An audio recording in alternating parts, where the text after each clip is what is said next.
A day in my life as a student teacher nga gi-assign a fairy godmother sa Sepak Elementary School. Huy! Nimata siya kog sayo guys para maplansya na ako ang uniform kay mura ra ba nagkamong kurtina. Then mao to pa after na ko naligo kay nag-makeup ko. Bisag unsa na akong gibutang sa akong naong kay para matabon na ng mga hinanakit sa naong ba, diba? Patakal na dyan ko, patakal na ako makeup diha, gibawag na ako kung bilok.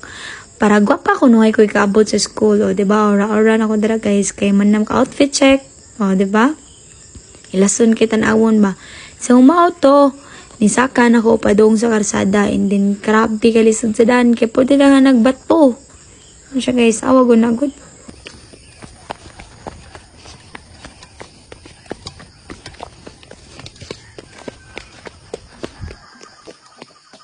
Nina day guys, kinapatod ko sa akong papapadong sa langtad. So, ingon, anak, kanindot ang view.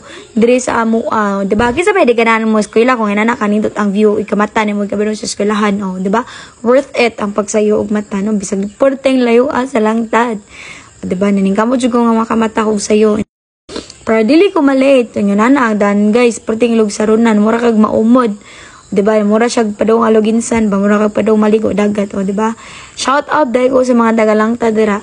Hello guys. So, mali siya guys. Inabot ako sa Sepog Elementary School. So, nisaka ko sa hagdan guys. Ingon anak, ka-struggle ang magsayal.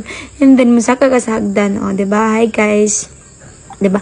Pwede na ako ang kapuya o tikang-tikang diha. Nya bugat pa jud ka na akong gidahatan. Awara ko na. O, diba? Nihundong pa ako kadiyot.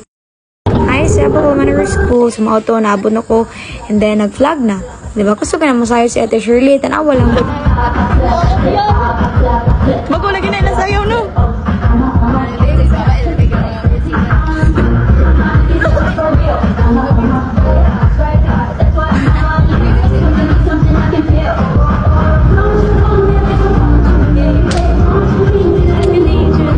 Bye guys, good luck. Mato after sa flag ceremony kanang adto na mi samon ta sa tag sa classroom kung asa mi gi-assign. To guys, nisingisi lang ko dira pero nakulbaan na jud ko. And hi grade 6 Laurel. So sa grade 6 day ko na-assign guys. Then ako gibot kanina is nag-check ra ko sa ilahang mga answers. Answer nila sa English. Unya nakapoy ko gamay guys kay wala ko kasabot sa ilang agyo, naglisod ko og basa. Sabihin na lang, kay mo na ang trabaho sa future teacher, yeah. So, after na mo, paghapon na is, nalimpyo na mi. Nalimpyo na mi, guys, gawa sa room. Then, mo to, nauli na mi, ko mga friends. So, mora na ang naitabo sa akong adlaw, guys. Goodbye! Thanks for watching!